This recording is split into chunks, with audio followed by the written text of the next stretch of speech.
Əməl baxımından hansınızın daha yaxşı olduğunuzu sınamaq üçün ölümü və həyatı yaradan O'dur. O, qüdrətlidir, bağışlayandır. 7 göyü təbəqələr şəklində quran O'dur. Sən mərhəmətli Allahın yaratdığında qətiyyən bir uyuşmazlıq tapmazsan. Bir başını qaldırıb göyə diqqət yetir. Heç onda bir çat görürsənmi? Sonra göz gəzdirib təkrar bax. Göz zəlil və yorğun halda özünə tərəf dönəcəkdir. Biz sizə yaxın olan göyü ulduzlarla bəzədik və onları şeytanlara atılan alovlar etdik. Biz onlar üçün yandırıb yaxan od əzabı hazırlamışıq. Rəbbinə qarşı çıxanlar cəhənnəm əzabına düçar olacaqlar. Ora nə pis dönüş yeridir.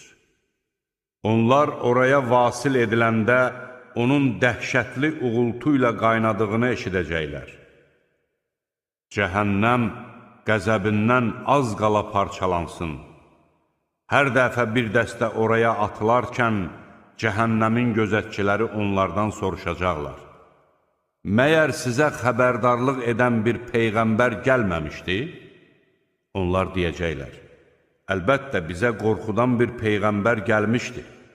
Amma biz onu yalançı sayıb, Allah heç bir şey nazil etməyib, siz də ancaq böyük bir azğınlıq içindəsiniz demişdik. Onlar deyəcəklər, əgər biz dinləsəydik və ya anlasaydıq, alov şölələri saçan od sakinlərinin içində olmazdıq. Onlar öz günahlarını etiraf edəcəklər. Rədd olsun alovlu od sakinləri. Həqiqətən öz Rəbbindən onu görmədikləri halda qorxanlar üçün bağışlanma və böyük bir mükafat vardır. Sözünüzü gizli saxlasanız da, onu açıq desəniz də fərqi yoxdur. Allah kökslərdə olanları bilir.